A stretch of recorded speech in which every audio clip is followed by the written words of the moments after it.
recent study by Strategy Analytics has revealed wireless home networks are now commonplace in many global markets.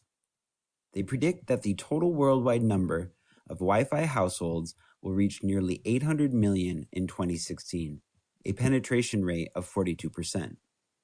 In the US, the penetration rate is even higher, with over 61% of households having Wi-Fi.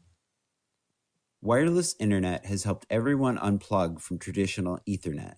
But how many people actually understand how the information is sent wirelessly? To answer this question, I interviewed two people that frequently use wireless internet.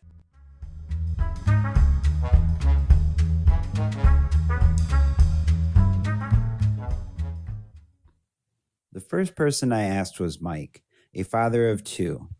Mike describes himself as technologically challenged.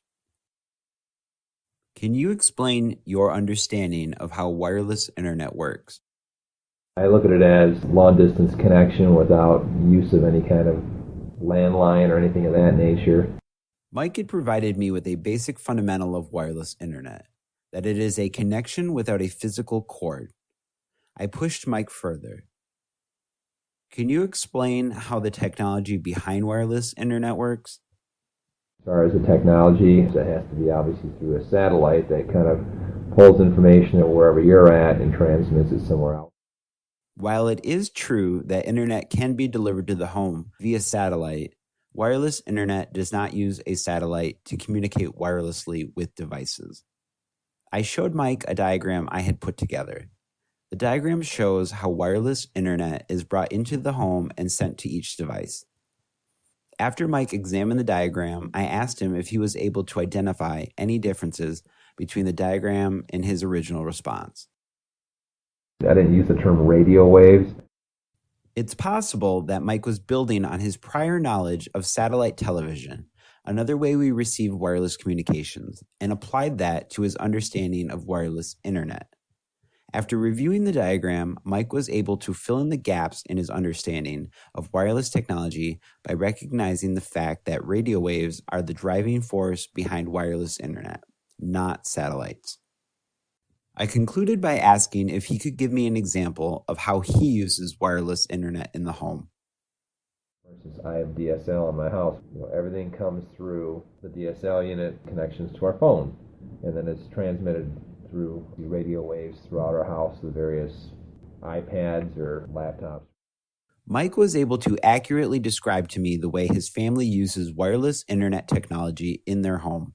He was also able to identify that his devices use radio waves for wireless internet connectivity. Mike used his prior knowledge and the diagram I constructed to piece together a complete picture of how wireless internet works.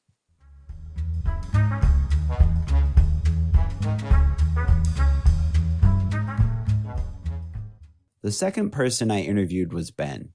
Ben is a 20-year-old MSU student studying electrical engineering. Can you explain your understanding of how wireless internet works?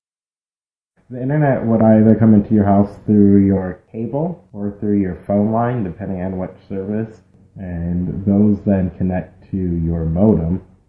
Then the modem would then obviously connect to the wireless router, or you would hook your device directly into the modem to connect to the internet. Ben is correct. It is clear that Ben has a deep understanding of wireless technology and is able to express his understanding. I showed Ben the wireless internet diagram I had put together. Are you able to identify any differences between the diagram and your response? It looks like, according to the diagram, that my basic assumption was right on how wireless internet works. Ben is correct. His understanding of wireless internet is complete and contains no gaps.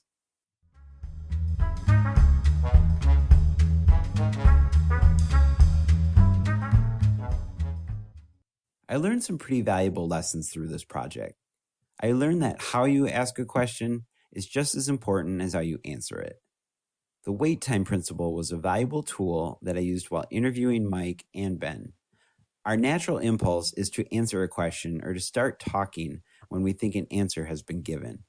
But remaining silent for an extra 3 to 5 seconds after posing a question allowed my participants to fully explain their understanding of wireless internet. I was able to aid Mike's understanding of wireless internet with the diagram I created. Mike was able to combine his prior knowledge with the knowledge presented on the diagram to create a whole picture of how wireless internet works. Ben displayed prior knowledge and understanding of how wireless internet worked and was able to accurately convey this understanding to me. While I didn't feel that I taught Ben anything new, it's likely that our interview reinforced his confidence and understanding of wireless internet. These interviews have given me a better perspective on how people understand information and where I can be helpful in filling in the gaps in their understanding.